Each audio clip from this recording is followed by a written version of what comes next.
This hearing is now back in session. We will now hear testimony from Mr. Tim Catterson, a former OceanGate contractor.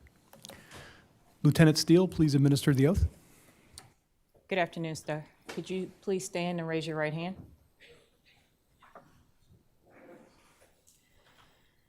A false statement given to an agency of the United States is punishable by fine and/or imprisonment under 18 U.S.C. 1001.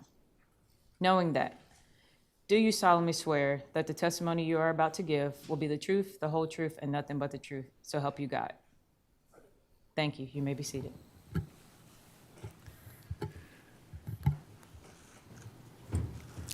Good afternoon, Mr. Catterson. Thank you for being here today. Commander Whalen is going to start off your line of questioning. Good afternoon, Mr. Catterson. All of my questions are going to be related to your background and then to your contractor experience with OceanGate. I will be asking you questions, followed with Lieutenant Commander Williams. If you need to take a break, just please let me know and we will take a break for you. I'd first like to start off with, if you can at least tell me about a little bit more about your background with regards to submersible operations. My background is concerning... Your personal background, education, history, work history. Okay. I'm a machinist by trade. I've been working with the manned submersible ROVs, marine sciences, and underwater work since about 1987. So it's kind of been a long road with marine research and marine science and integration, things like that. My machining background basically helps me to build devices, toys, samplers, things like that. It's like Toys R Us for the underwater world. I've also, my background I don't have a paper trail by way of being an engineer, but I've had to do enough problems and sort out enough things that I do understand engineering. But it's just I don't have a trail of paper that says I do. Currently, have my own business, which I supply gear, sampling equipment, things like that to various different companies. I also go out and do operations on ROVs. So I'm a technician for working on ROVs for the propulsion, some electronic. And then I also do manned submersibles. I've been working with manned submersibles since the 80s, so it's just kind of stayed with me. I've worked for companies like Triton, OceanGate, the Hawaii Undersea Research Lab. I've worked in New Zealand with a submersible that I actually had pretty much built, and that went there. That particular sub is the one that came back and was then owned by OceanGate, which is how I actually was introduced to OceanGate. It's because they were seeking information on the operation and how to use the sub. So, and up till now, now I have a company that I work out of Tucson. And have you ever received any formal manned pilot training? Recently? Or through your career? Through all of them. I mean, when I worked with the Hawaii Undersea Research Lab, I had training going for the operation on the Pisces boats. When I worked with Triton, I had, basically they knew I was a pilot, but every company that has a submersible, they require you to have training with their submersible. So it's every company I've gone to if I'm going to be piloting for them, they have something that they want me to learn from them. And when did you begin working with OceanGate?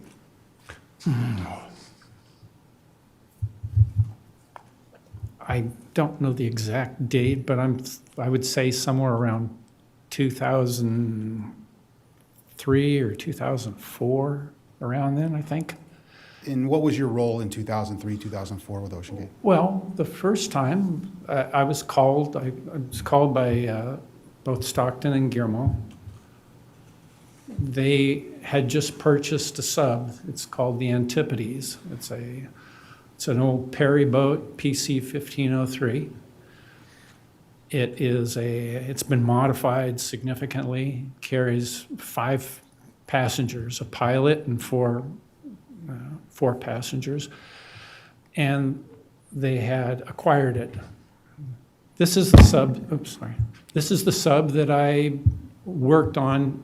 It was built specifically to operate in New Zealand in the Milford Sound area, and well, it didn't work out. So I ended up being made redundant. Came back home, went to work, and the sub basically disappeared for several years until it finally showed up again at OceanGate. And they've backtracked and found out that I was the one that did the build on it and operated. And so they asked me to come up and kind of explain the sub to them, because they were very new at the submersible program that they were doing. You know, this was their first big sub. So I went up and was planning to do like a training sequence with them, but they weren't quite interested in the full training sequence. He just wanted to see how it operates. So we did a rather short dive, and I wasn't able to show them quite as much as I, thought would have been correct, but I did show them how to ride the bubble anyway. Have you ever piloted any of the other submersibles that OceanGate owned? Sorry. Have you ever piloted any of the other submersibles that were owned by OceanGate? I've piloted I've done the Antipodes. Mm-hmm. I piloted that one a lot. I also piloted the Cyclops, the one that was the modified submersible that came from the Azores. That's it. Did you ever pilot the Titan? No. And the Antipodes was ABS A1 classed? Yeah, it's really hard to hear. The Antipodes was ABS A1 classed? Yes, it is. Yes, still is. So you're familiar with the classification societies and their roles in certifying vessels? Yes. Can you please describe to me the classification procedure for a submersible? Have you ever gone through a classification procedure for a submersible? Yes, I have. Can you please talk me through that? So with ABS, I have not done with anything with Lloyd's or anything like that. But with ABS, the process generally is you first make them aware that, depending on what this is it a build, a new build, or is it a rebuild, or is it just a reclassing? So ABS is informed. They then have a surveyor that will come out, basically see what this process is or the program is. In the case of the subs that I've done, there's a sub that's in place, and they will come out and they'll do an inspection on it. After that, the sub is taken down to its individual parts, all gauges, all tanks, anything that needs to be classified, calibrated, everything has to get their certifications for like gauges, all gauges, depth gauges, pressure gauges, hydraulic systems, tanks, any pressure vessels have all got to go through a test, and they get certified, at which point then all this data is then submitted back to ABS. Then the submersible, when it's reassembled, they will come out, usually, so it takes 3 trips for them. They'll come out a 3rd time. And this then is to make sure that everything is correctly assembled. You'll do checks for piping leaks, electronic checks and proofs for like ground fault testing and whatnot. And then finally, when everything all is done, testing, like you have to do like a drop weight tests and various stability checks and all that. Once that's done, a working depth dive is done. Now, my past experience is that the surveyors always went on the dive, but lately I noticed that some of them don't wish to, and so we have to do it other ways, like take pictures, proof of depth, proof of functionality, and all this. So it's the whole process takes months, several months, probably about 4 months, depending on how fast you can get things organized. And is this a common process for submersibles to be classed in the submersible industry? Let's say, So with all your years of experience in the submersible industry, are the majority of submersibles that you operated, have they been classed? yes, yes. Have any other than the Cyclops 1 not been classed That I've worked that with? you've operated? None. They've all been, that would have been the first one that it was not classed. Were you aware that the Titan was not classed? The Titan? Titan. Yes. Have you ever had a conversation with Mr. Rush regarding the classification procedure and/or requirements for the Titan? Yes. Can you please tell me about that conversation? They're usually rather short. They basically amounted to that the reason for the classification is basically that it's proof of due diligence. It's also primarily one of the ways that you can get insurance for the submersibles. That's one of the very big things, actually. I had explained this to him, and I guess that wasn't as big of a worry for him as it would be for most people. I don't know. I said my piece, and there it went. That's as far as it went. So in your professional opinion, as a submersible pilot, would you recommend a submersible becoming classed? Yes, certainly. It's a third-party opinion. It's like getting a second opinion from your doctor or something.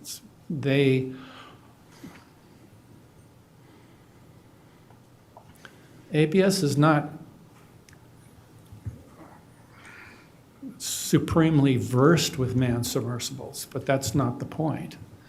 What they do is have all these criteria and standardized checks and balances that you need to maintain. So they may not know how the sub works specifically, but they know that if your breaker panel, you have to have X amount of protections for either fusing or power overloads, or the hydraulic system. You need to prove that in fact that you can deliver the system pressure or the volumes that you need. Or in your pneumatic systems, you need to prove that you have life support to the degree that they have. Well, ABS has not come up with these standards. PVHO does this. PVHO is the pressure vessel for human occupancy. They've set standards for standard man, the requirements for life support that's needed.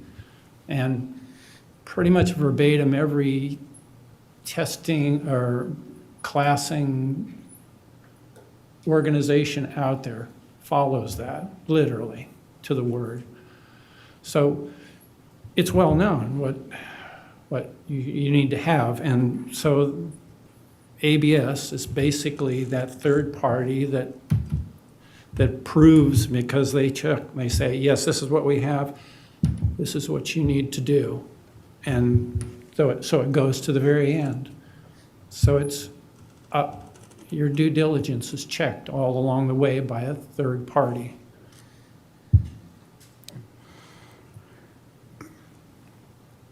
And since the purchase of the Antipodes from OceanGate, which was approximately 2010, do you know how many times you worked as a contractor for OceanGate? How many times? Roughly.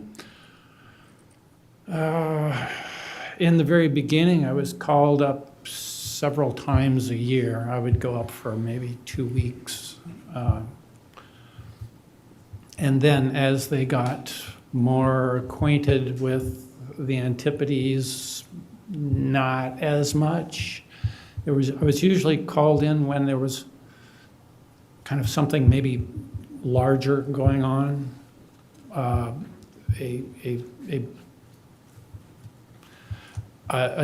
dive that required more than just going down and looking, I suppose you could say. You know, if we were going to go to do a survey or to do it was anything that was a little bit more than their usual thing, diving in outside of Everett. And in your time as a contractor with OceanGate, how would you describe their workplace environment that you observed? The workplace environment was actually quite good. They always made sure that, you know, there was a space, that the places were cleaned up. I mean, you know, like operation for a warehouse or things like that, because that's usually where you work on the subs. In the warehouse and in places like that, they would make sure that if you were doing lifting procedures, you know, you would get help. And then as it moved out to other projects, they often had toolbox talks, you know, about safety and wearing your, you know, protective, you know, devices and things like that, helmets, steel-toed shoes. So they were quite aware about, you know, maintaining a safe working environment for the people there. Oftentimes, well, I mean, when I was in the warehouse, sometimes I probably wasn't wearing my steel-toed shoes, but it was, they did have a protocol, you know, albeit sometimes loose, but they did have a process of trying to keep people from getting hurt. That's quite true, they did. Yeah. Does that? Perfect. While at OceanGate, did you ever work with Mr. David Lockridge? Oh, yes, David, yes. How long have you known Mr. Lockridge? I met him actually when he came over in the very beginning to try out as a kind of a test for OceanGate to see, you know, if there was a job there. I mean, at the time he was living over in Scotland. So he had come over was interviewed and was basically just wanting to see if he was a fit for him. So I've known him since he started. I was there before, and I knew him when he was working there. And Were you aware of, and did you have any part in the inspection record that he produced to Mr. Rush in the early 2018? No, I've never seen it, nor have I gotten to read it, but there were some, things that, of course, we talked about. So, he had issues and I had issues, and we all,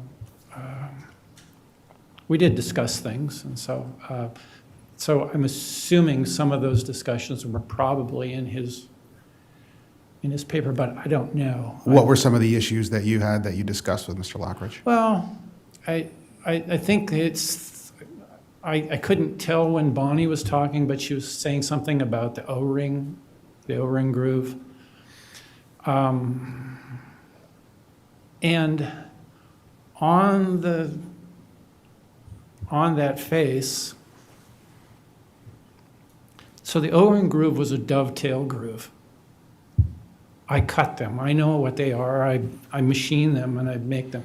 And they are built specifically to maintain an O-ring from getting out, getting loose once they've been put in place.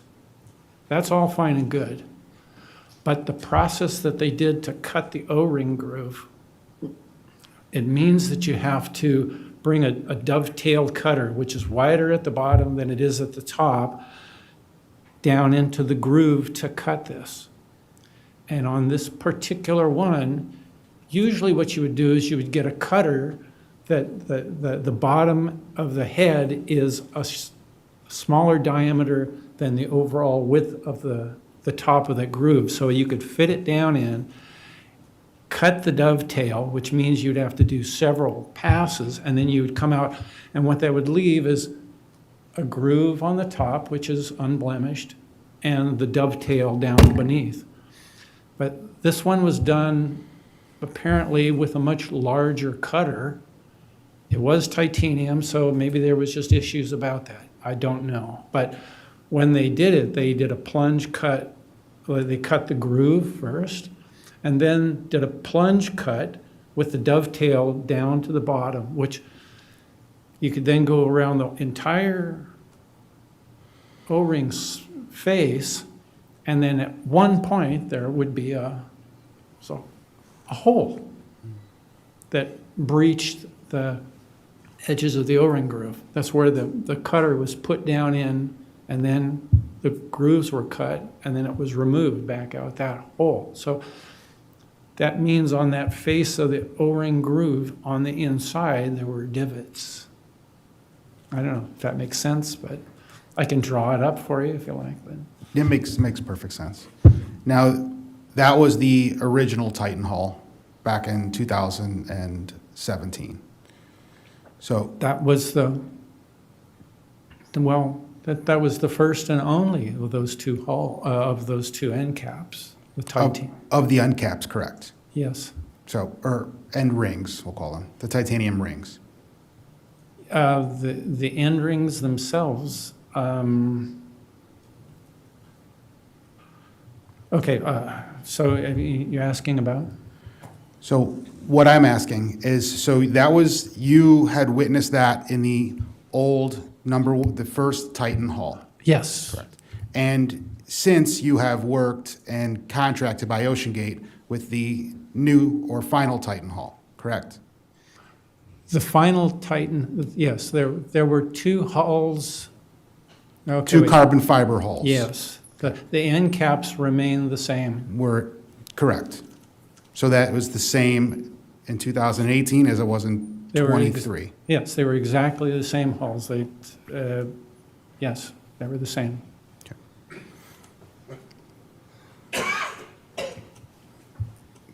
Throughout your years with OceanGate, were you involved in any domestic missions with OceanGate, so operating as a pilot domestically within the United States You mean for the Titan? for Cyclops 1 or Antipodes?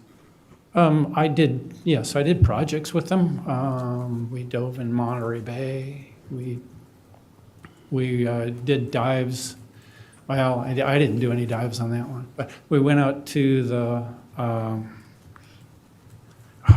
what is that one? It's the one just offshore, over by, in Massachusetts. Was that the The Andrea Doria? Doria. Okay, yeah, Can you sorry. tell me more about the Andrea Doria mission? I was doing surface communications on that one, so I didn't do the dive, but, I mean, I was out on that operation. So, And did that Andrea Doria mission have any mission specialists aboard?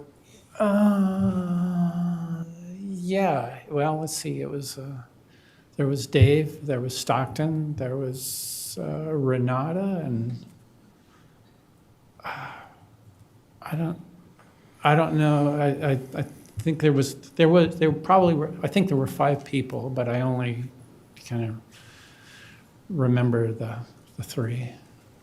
And do you remember anything in particular with that dive? Was that a successful dive? Was it characterized as a Well, successful dive? The first dive, they did 2 tries on it. The first dive that they went, there's a current out there. I mean, the Andrea Doria is known to be a scuba diver graveyard.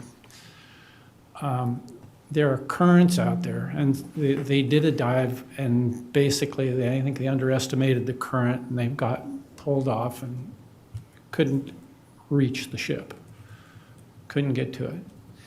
So then they were brought back up, recovered, and brought in closer, and then they dropped down. I mean, it's only like 200 some odd feet. So they dropped back down, they got close to the bottom, and then did manage to work their way up to some portion of the hull of the Andrea Doria. I don't know which side, I don't know much details about it, but they did find the ship at least, you know, sitting in front of them. Were you made aware of it while any time during that dive that they may have gotten entangled with the Andrea Doria? That they had to do. That they had been entangled or had maybe an emergency situation with the Andrea Doria? I heard that they got stuck in the mud. Which the skids on the Titan were basically these big flat plates. And when you land, they're okay, they'll sit there like skis, but if you try to move them around, if you move while they're on the bottom, what happens is the sand or mud or whatever piles up on top of the skids. I was led to believe that they had done something like that and they got their skids stuck in the sand and mud, which basically means, you know, you just have to kind of rock it to get it out of there. I've done the same thing before on different subs where you just sit down and the vacuum under the skids, it holds you there. And so you basically have to be aware of it and then do some maneuvers to get, you know, out of that mud and sand. So that's what I understood. Mr. Catterson, just for the record, you said Titan. Is this the Cyclops that we're talking about? Sorry, yeah. Just want to make sure. Sorry. Yeah, no, I know, it's the big one, the big eye one. Thank you, sir. So now I'd like to move on to the Titanic expeditions and your role as a contractor in the Titanic expeditions, and start with 2021. Were you on board Expedition 2021 at any time? I went out on all 3 years of expeditions. I didn't go out on every trip out per expedition, so they had usually 5 weeks. They would go out and do 5 different sections. I was usually there for 2 or 3. It's just, you know, they would trade out. So the first 2 years, I was there as a safety diver. Basically, to help if there's some issues with getting the sub on the LRT, which was generally the case. So my job was basically as a diver, standby. So if they were coming up and they were in rough enough, well, the water might have been rough enough so that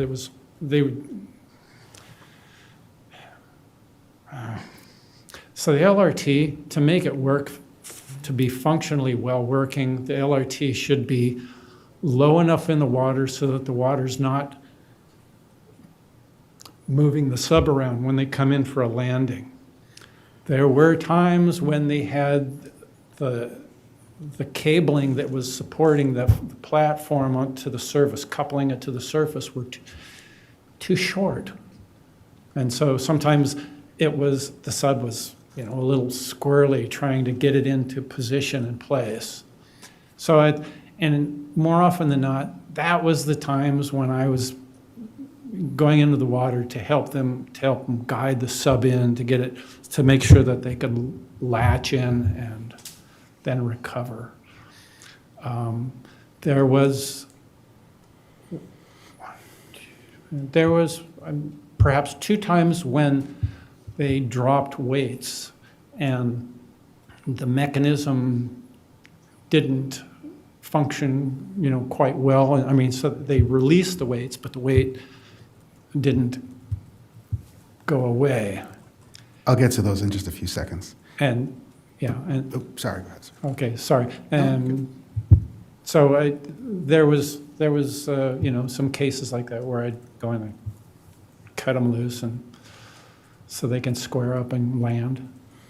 So you've used the acronym LRT. Can you tell me what LRT means?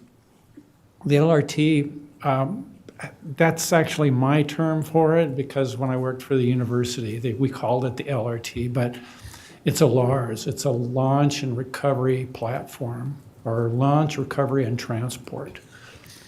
So we know in 2023 that one of your positions was as the platform operator, so you're very familiar with the launch and recovery system. Yes. Can you please tell me and tell us about how it worked and its dimensions and the purpose of it? Okay, so they had it, the LARS for OceanGate was pneumatically controlled. The idea, it's a good idea if it could have been implemented well, but the idea is to try to make this so that it's a diverless recovery and launch. That was the ultimate goal, was to work in that direction. So the platform was controlled pneumatically from the surface. There was an umbilical that went down to the platform, controlling both the vent valves and the flood valves. Right, so a person could virtually on the surface drive the platform up or down. It sounds like a great plan, but almost inevitably it's hard to replace a person that is down there that actually can see what's going on exactly, compared to being on the surface and doing certain steps. And for the most part, I think hoping that every time that it comes up exactly as it's supposed to. That's the hard part, is that when I worked in Hawaii, they had an LRT also. It carried 3 support divers. There was a pilot on the LRT. Literally, he could watch and see everything. This particular one was doing the same thing, but you're on the surface and you cannot actually tell exactly what's going on down there. So it's, like I said, the idea was a nice idea.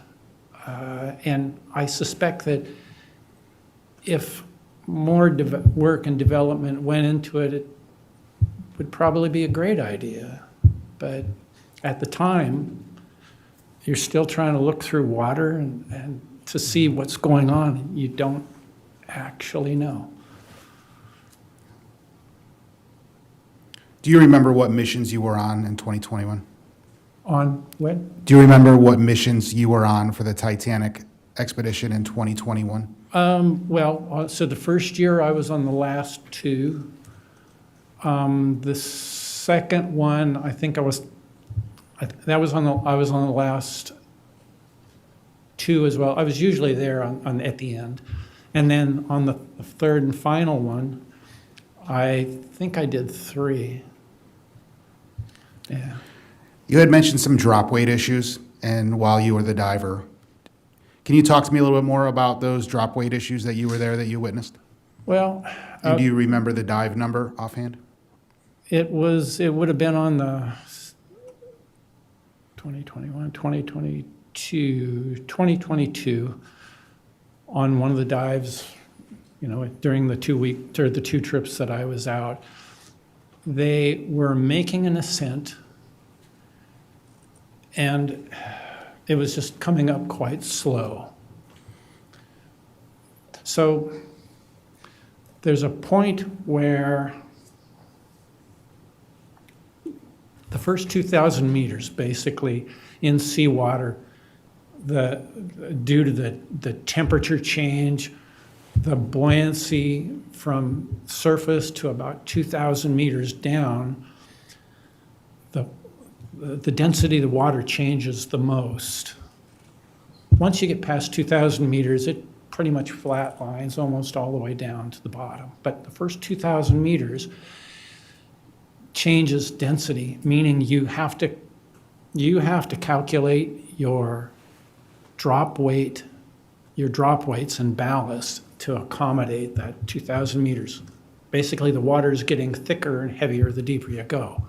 So you need to, as you're dropping through the water column, you need to have enough weight to make sure that you'll still maintain a negative ballast if you're going to go deeper to get past that 2,000 meters.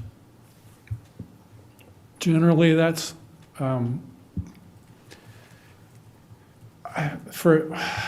as an example, a 10-ton sub or a 15-ton sub. That's all displacement. That's how you know the weight of the sub. It's what it will displace.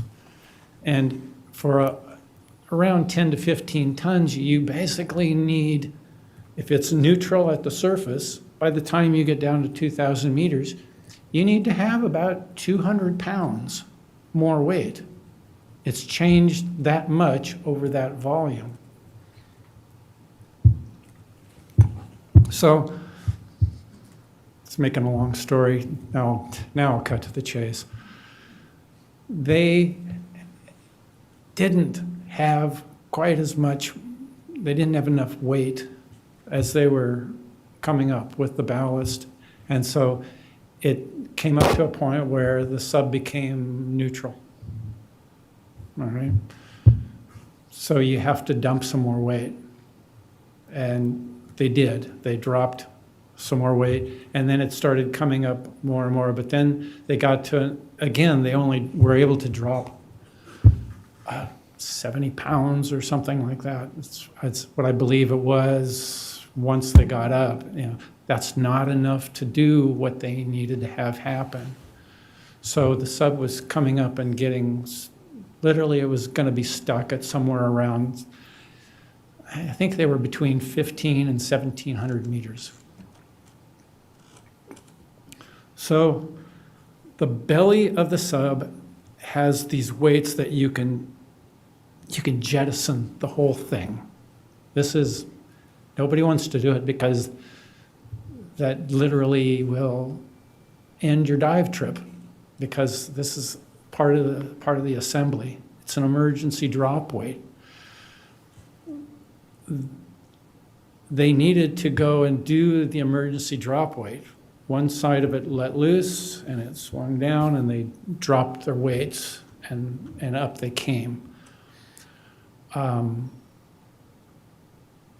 Half of it was still connected. It swung down, which, okay, yay, they didn't have to replace this.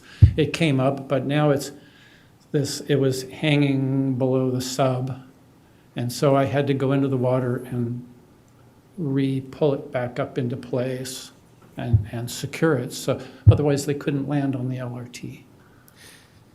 So yeah, there was a buoyancy issue, and it was enough that they, went through their other procedures and, he was prepared to drop it. And they did, but it didn't completely release. Do you know who was the pilot on that dive? Me? Do you know who the pilot was on the dive? It was either Stockton or Scott, I'm not sure. I'd like to talk about Expedition 2023. When did you come on board Expedition 2023? I came in on the last 3 trips out. So the first 2, Ryan was running the LRT, and then he basically had to go home. And so I came out and finished up the rest of that. So that would have been the last 3 trips out. And what's Ryan's last name? Where was he at that time? He went home. What is his last name? Last name? Oh, Stockfleet. Okay. In 2021 and 2022, there were significantly more OceanGate employees aboard the expedition, especially then we're on for Mission 5. Do you know why this was the case? Or were you aware of why there was less employees than previous years? I don't really. My connection with OceanGate was a couple of times, a couple of weeks each year, so I didn't really. Were you paid for your services in 2021 and 2022 on the expeditions? Was I paid? Yes. Yes. Were you paid on Expedition 2023? Yes. Did you feel in Expedition 2023 that OceanGate staffing was sufficient to ensure safety? Well, I think training and operations at sea could have been better. Look, most of the time they do their operations, they're operating out of Everett. They're doing training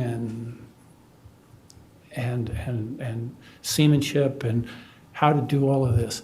But Everett is like a bathtub compared to going out into the North Atlantic.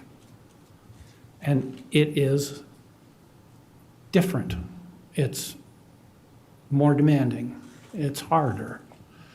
We had fog. We had all sorts of things which hardly any of them actually got to practice with when they're at Everett.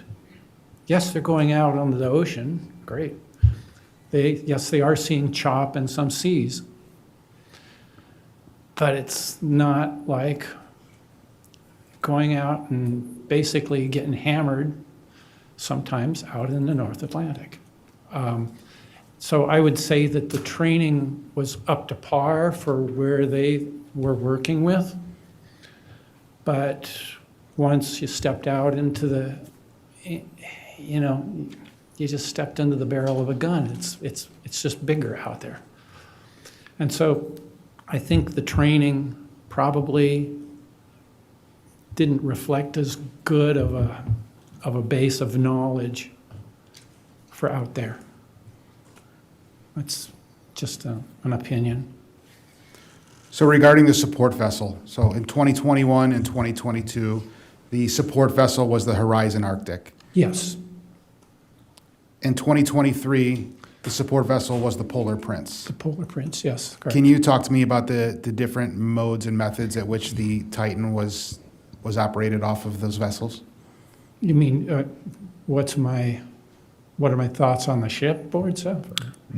On the storage and logistics of one from having the Titan in the Lars on the aft end of the ship to towing it to and from the Titanic.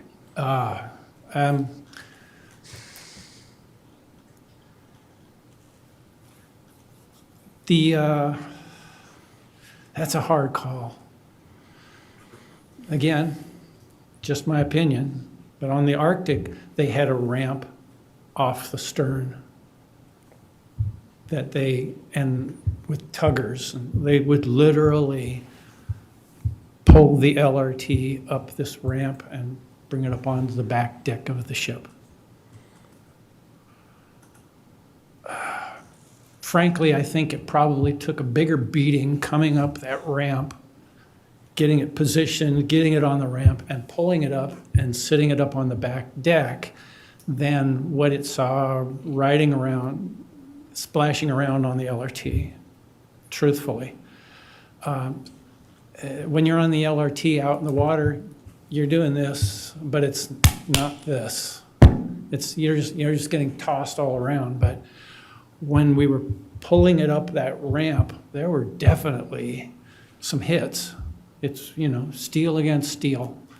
And when it was brought up, it's now bump, bump, bump, bump, bump. I think it probably took more hits on the Arctic than the Polar Prince, to be honest with you. Obviously, it's a longer tow, and so you're getting at cyclic fatigue. I don't know. It's the order of magnitude, whether you have a lot of small hits or a couple of big hits. I'm not quite sure how they balance out, but again, just my opinion. I think it was a rougher ride there. While you were on board Expedition 2023, how would you describe the weather conditions?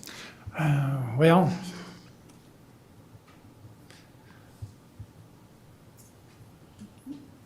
none of them were good. None of the days were good. For the most part, well, as you well know, that last dive was the only dive that they actually made, of any consequence to any depth. All the rest of them, they were weathered out. It was pretty much pretty much all the way through, waiting on weather. There were fogs. I mean, it's an accepted rule that you don't launch or recover, whether it's ROVs or HOVs. You don't do operations if you don't have at least a kilometer of visibility, at least that. And there were times when the fog was, visibility was maybe 100 foot at best. So those days were weathered out. They just simply couldn't dive. That final day, on the 18th, that was the first day that we had where I saw the sun. The fog was gone, the ocean was calm. It's like, I don't know, somebody just blessed it that day or whatever, because it looked like a perfect diving day. Water was flat, everything was good. So we went ahead. With regards to that day, can you start from the pre-dive brief and tell me about the period leading up to the commencement of the dive? Well, the pre-dives, OceanGate had a very long, extensive pre-dive. From any of my experience, I mean, when I'm doing subs, there is a pre-dive check that you do, and you go through and you understand what's needed. But this seemed to be, because there were so many things in motion, it was a rather large and complicated procedure. We started at 4 a.m. that day, and we launched at 8 o'clock. So there was essentially like almost 4 hours worth of pre-diving and prepping and getting things up and going. I'm not used to that sort of procedure. It's like there were so many things that had to be looked at and checked and over. It's not subs do not have that many things to check over and over and over, but there were. We did. And that also includes the LRT, the platform. And there's a whole checklist for it as well. So all this thing is going in tandem. And by the time we got it all done, everybody was loaded. The hatch was secured. And it was 8 o'clock. And this was like one of the first times I've ever seen where we actually managed to launch at exactly the time we had scheduled for. Normally, we'd be running late, just because there's so many things to check and then recheck. But so the process went. The LRT was set up to ready to go. The sub then was finally set up and ready to go. And then we did the launch at, 8:05 or something. I think that's what the log says. And what was your responsibility on that day? I was running the platform again. So I was going, basically I did all the dive checks for the platform, which I had done, took 15, 20 minutes. It's not that hard. At which point then I also did work with helping them, get the sub ready, or if somebody needed a pair of hands to shift, like possibly to shift the ballast around on the LRT to make it sit square, or deploying the buoys and stuff like that. Deploying the buoys, generally you needed somebody a bit stronger, so I was setting off the buoys where they have a buoy, and then there's an anchor and a lock at the bottom, so the LRT drops down and sits on a 4-point subsurface. So those anchors are they were basically big chain links, and they're kind of hard to wrestle with. So I was doing that as well. So I just had the horsepower. And during this was dive 88. So during dive 88, was there any issues or problems with any of the materials or the sub or the launch and recovery system? No. Actually, it was an amazing day. Everything was just boom. It just took a long time, but there were no red flags. It's like I said, the sun came out, everybody just got blessed or whatever. So it was a good day. We were on time. We did the launch, and then he took off. And did you have any communications with any of the crew members of the Titan submersible? Did I? Yes. We had radio on board, so I was assigned into the dinghy, so I'd spent literally since 4 o'clock till they launched out there, either working on the LRT or positioning things or whatever. And so we had radios in the dinghy. So I was in contact with sometimes people that were working in and around the sub, if they needed like something, a tool, or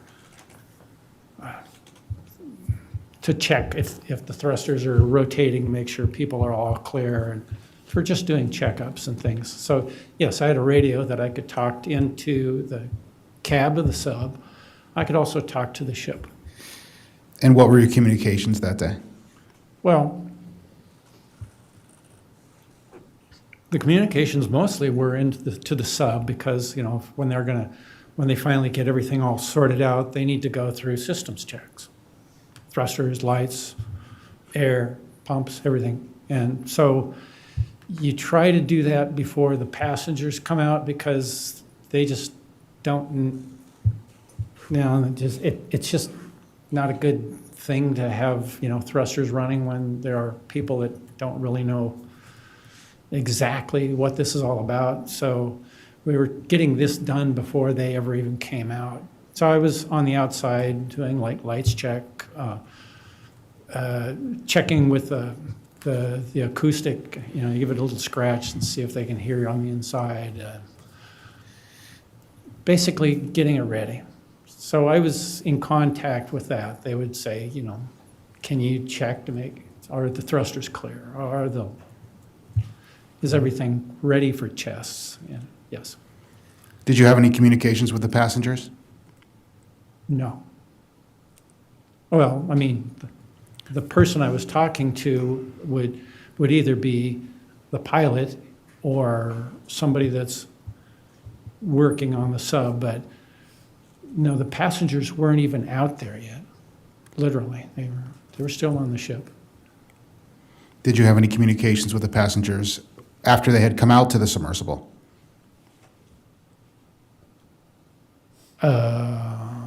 They didn't. I mean, you're talking about other times, I suspect, right? No. So on dive 88, as you're in the rigid hull inflatable acting as the platform operator, and the passengers get brought out with the other rigid hull inflatable vessel. Yeah, they come out on another dinghy, and they get out, and then I helped even get them, you know, to safely get around the dome, because the back aft end of the LRT is slanted, and so it's, I wasn't crazy about that. Anyways, I helped them get around, and then they got into the sub. At that point, then the sub is secured, and I just meant communication as they were approaching. Like you just said, like you just stated, you were assisting them to get around. No, other than throw me the tagline or something like that, but no, it's just. Okay. They were coming in on a different boat.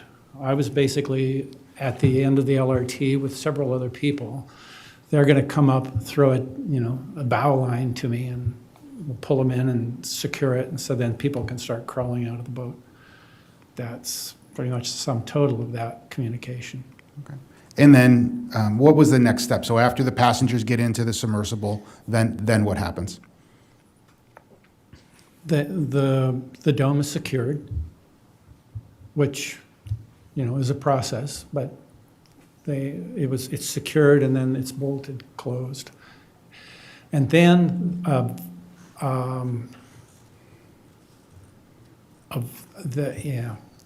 we did a test. Yes, we did that even for the dive too. So we did a test where we pulled vacuum to make sure that the O-ring seals.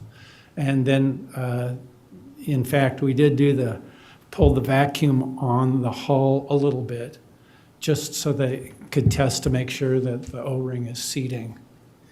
So we pulled the vacuum on that, and then I disconnected it, locked everything up, and then that was put back in the boat. And they would look at the barometer on the inside to see if there was any changing in air pressure. And there was no leaks, so they were all good with that. And if there were to be an issue or a problem, would they have radioed that to you?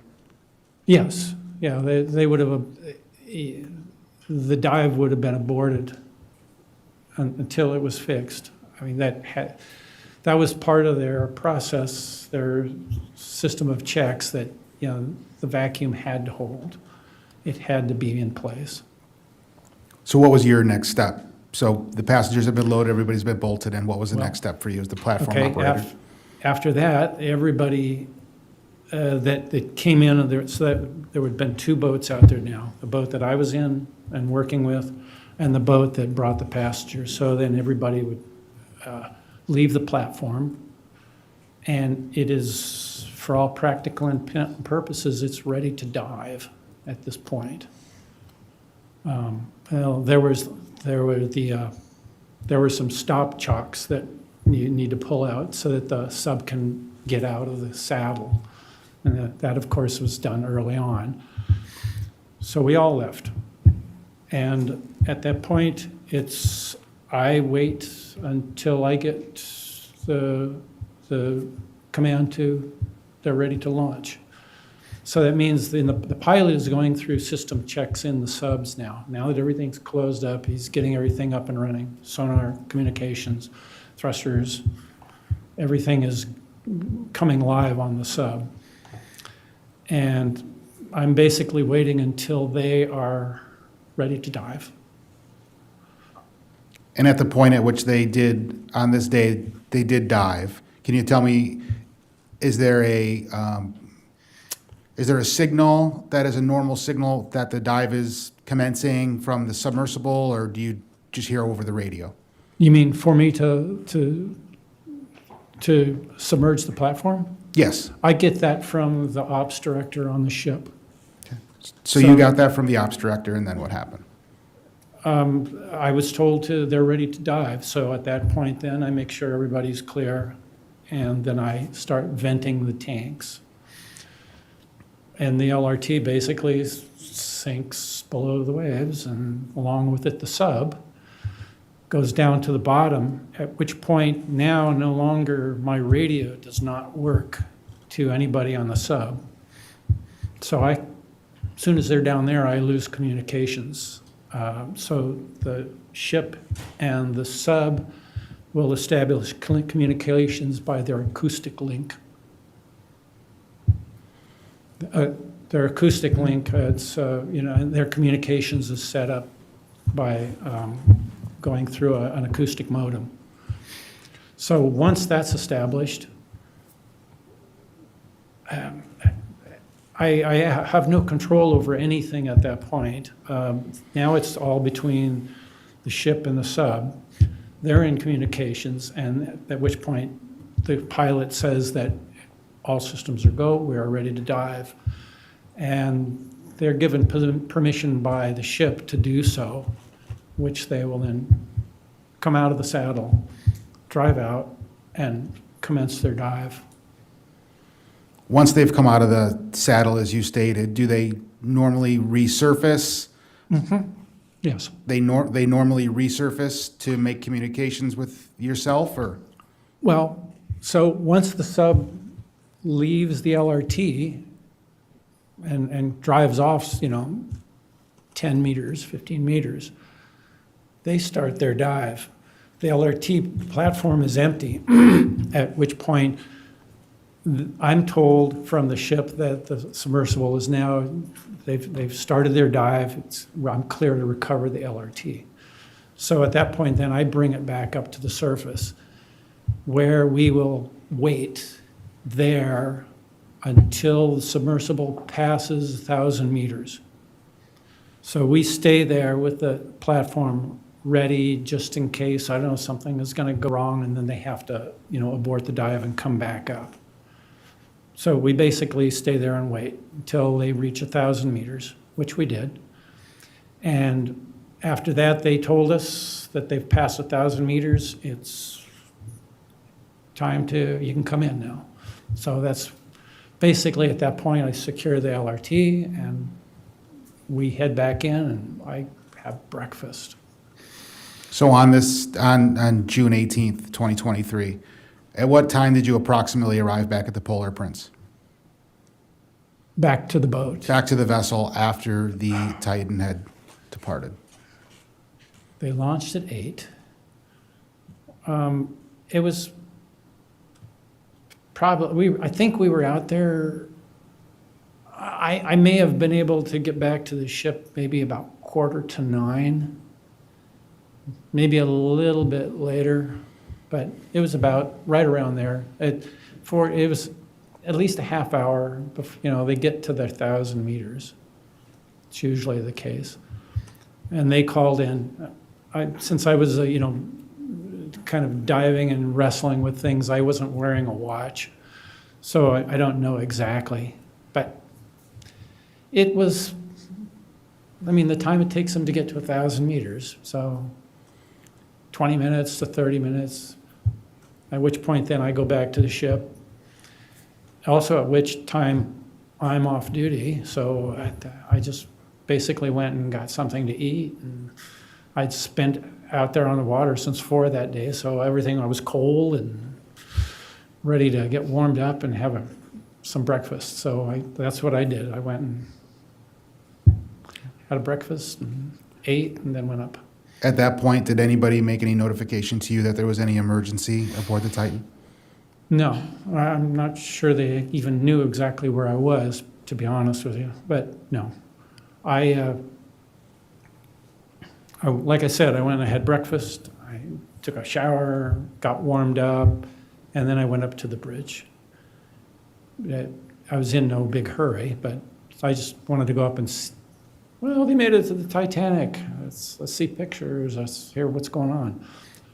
At which point, when I came up, that's when I discovered that, in fact, there were no communications. Do you know approximately what time that was? I would just guess it was just probably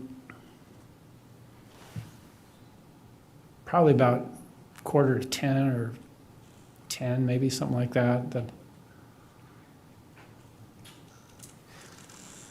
About. And then from that point on, what was your role? What did you begin to do at that point? I had no role then. I mean, I was off duty. I had no role, although I have experience with subs, so I basically voiced my opinions. We can do this, we can do this. Are you doing this? Type of thing, but in truth, I was a bystander. And did you assist in the search and rescue or any type of the Yes. actions that took place? Yes. Can you please explain what you did? In the search and rescue, there was Scott Griffiths, myself, Kyle Bingham. We were all basically tied in with this. I was tied into it just basically because of my back history. I haven't gone through an emergency like this before, but I've certainly gone through the whole process before. So at which point we started,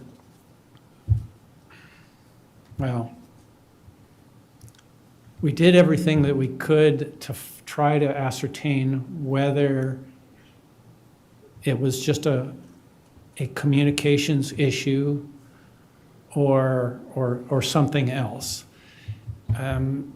It was at that time when it's basically, I started asking questions about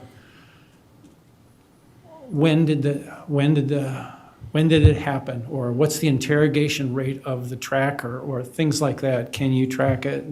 And that's when I learned that both the tracking and the communications stopped. Okay. They both stopped because OceanGate was using the acoustic modem that is built onto the transducer to use that as also a communications link. It works fine. But I don't think that was ever the intent of the company that makes those beacons to be used like that. Its primary function was to improve your tracking ability so there's an acoustic modem built on there, which is tied in with a depth sensor. So when the beacon is at a particular depth, the depth sensor on the tracking beacon will also send this data up to the short baseline that's on the ship. This allows the computer, the computation stuff to be much simpler because it only has to really figure out a range and bearing rather than extrapolate the depth from the angles. So you get range and bearing from the head, and then the added data coming up from that transponder is giving you the depth. So that's what it was made for, to improve the tracking in the 3D picture.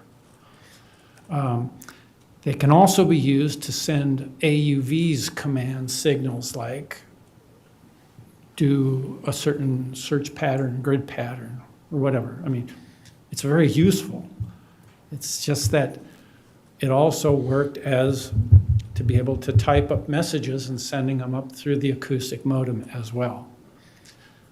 Normally, there would have been 2 devices there. Your communications, which is completely separate from your tracking. This is the first case I've ever seen where it was all done on the same thing, which basically means that when one failed, so did the other. So both tracking and communications were down, at which point then we tried to find out, well, what was their last known depth? What was their position? All of these things. To at least we needed to get like a last known fix. And since both things went out at the same time,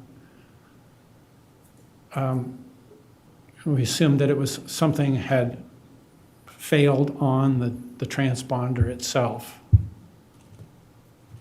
That's the first conclusion one comes to. It's like, yeah, it's not working. So did you remain on the Polar Prince?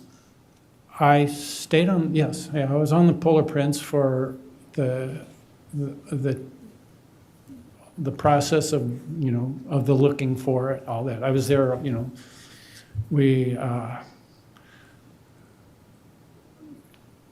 I tried to utilize some of the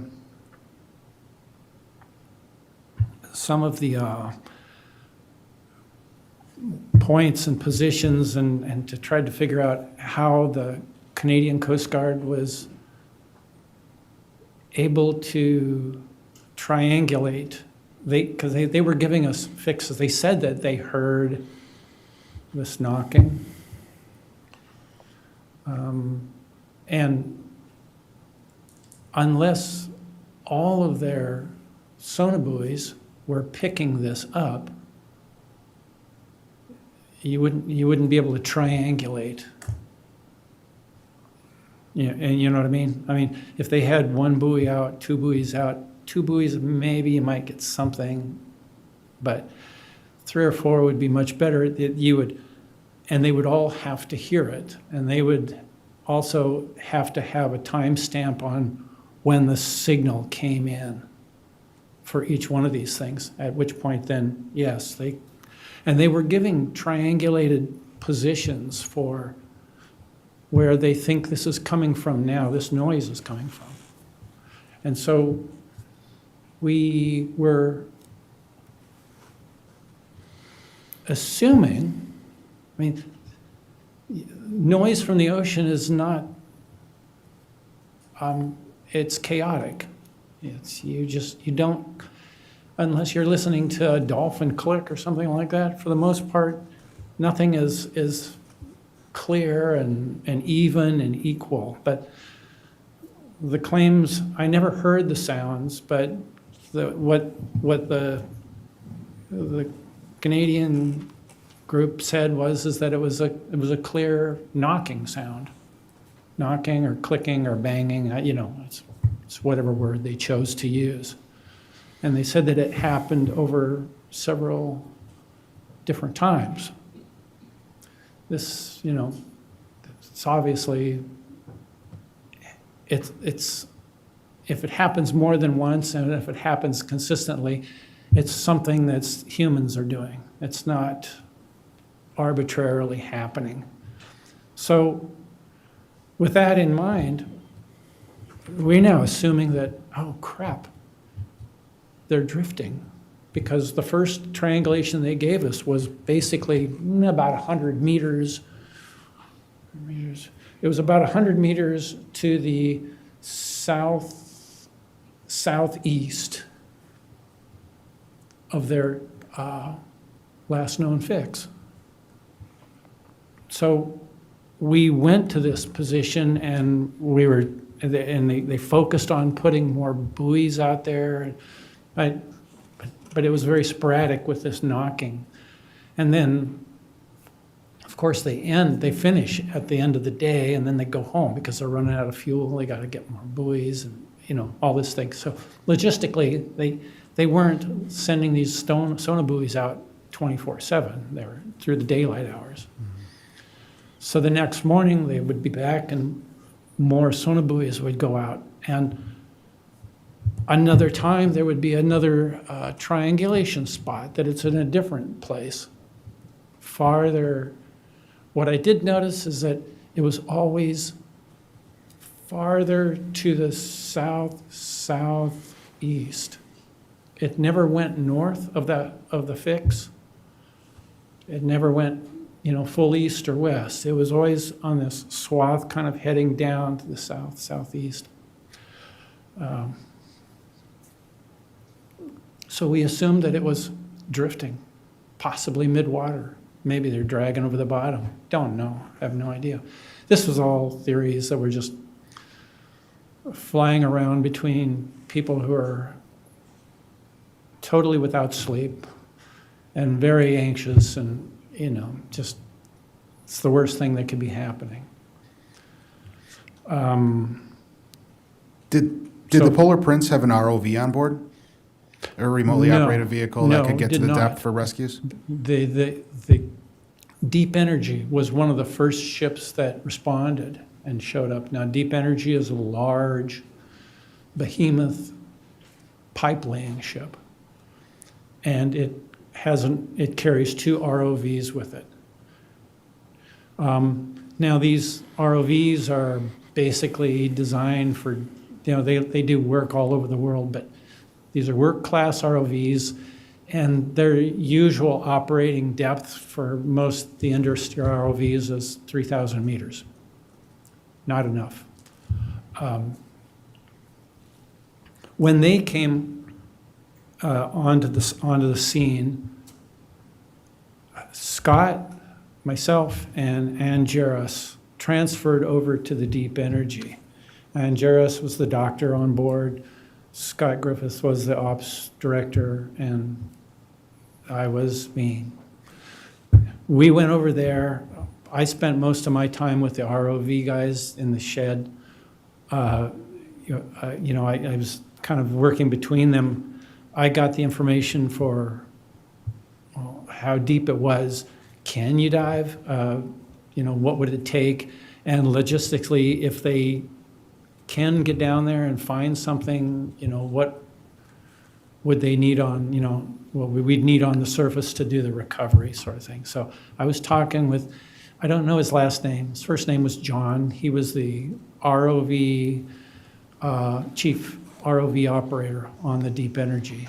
And he basically said that we have enough string to reach that, but the ROV is not built for it.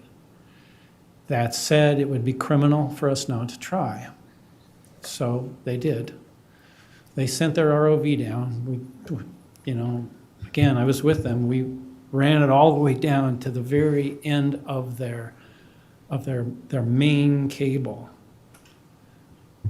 And then this ROV runs off with a TMS. It basically spooled out the 1,000 meters that it had on its tether and made it down to the bottom at the site. We were diving at the last fix. Unfortunately, we managed to get to the bottom and just about touched down, and the cameras were working, and then we lost telemetry. Right immediately after that, cameras went out, everything. Then the vehicle went dead.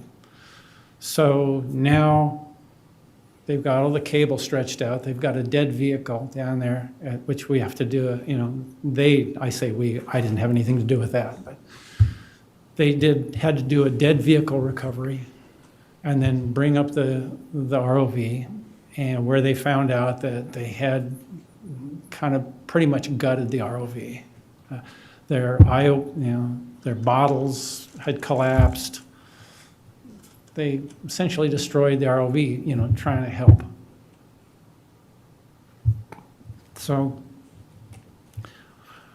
we continued using the other ROV, but not going as deep, but to try to use it as to use the sonar on the ROV to scan and see if we could go, nobody knew. Nobody knew what the depth was. We couldn't triangulate the depth from what they were getting on the surface. It just, it's just too much missing data. But in the possibility that under some scenarios, if they dropped all their weights and they had come up into the water column somewhere, we were trying to search, within the water column using the sonar off the ROV because none of these other ships actually had, any bottom scanning capabilities. Of course, none of it worked, but that's how it went until the very end. And at the very end, the Arctic horizon came in, and on the back it had a very specialized ROV from Pelagic Research Services. This one can dive to 6,000 meters.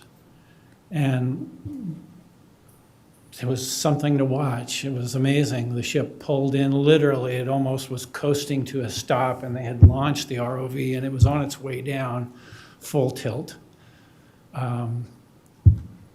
If there was any possibility that it was going to be doing a rescue, they came for hunt and bear, and they went down, got to the bottom, touched down, and within about 10 minutes found debris. Thank you, Mr. Catterson. I just have a few more questions. Yeah, go ahead. At approximately 10:47, when the submersible was at 3,341 meters, they had messaged dropping 2 weights. In Yes. your previous and throughout all your years of being a submersible operator, can you please talk to me about dropping weights and Okay. what would that mean at that depth? Okay. Sub was on its way down, except for a few exceptions. Almost all of the subs use drop weights to get down. It's cost effective, it's efficient, it's simple and easy to work with. It's like a balloon. So when they drop down, usually before you have the bottom in sight, you will shed some of your weight. So you want to understand how much control you have over the sub, because from the surface till you starting to try to slow down, it's a free fall, essentially.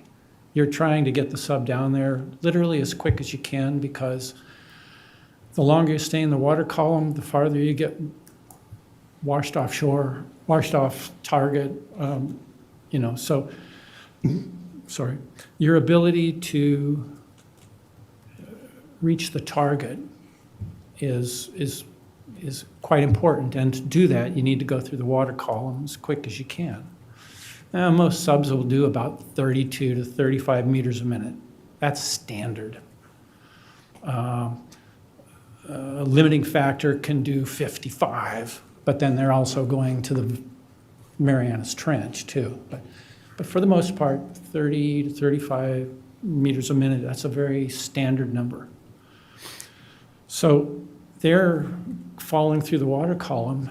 Once they start approaching the bottom, they're going to shed some weight, because they've loaded up on the top. They have enough weight to make sure that they can get past, remember I said the 2,000 meter zone. They get past that, and now they want to be able to have it still enough weight so that they can get to the bottom in a reasonable time. So generally they're carrying 200, possibly 300 pounds of ballast. This is to do this, especially when you're going that deep. So He said on the log that they're dropping 2 weights. Each weight weighed 35 pounds. So they shed 70 pounds. That's not enough weight to stop. It's not enough weight to come back up. He's just shedding weight to slow down. And I'm sure the intent was to drop these weights, bump your thrusters on the verticals to kind of slow it down to a stop. Yes, perfect. We're good to go. And then they would continue on to the bottom. And considering who was in the cab with Stockton at that particular time, there are 2 billionaires in there with him.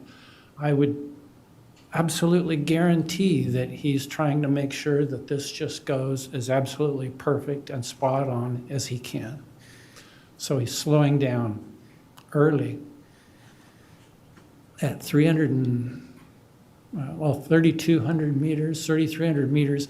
Yeah, that's a little high still. Normally I would, if I'm dumping weight at 100 meters. It's okay. I mean, I think he's just, going to try to make everything perfect. It doesn't mean any emergency was in there. It just means that, the only emergency was probably what was going on in his head is like, we're not going to touch the bottom with a bump or anything like that. We're going to make this just smooth and as great as possible. So, yeah, he dumped essentially 70 pounds, which is only slowing you down. Thank you, Mr. Catterson. That's all the questions I have.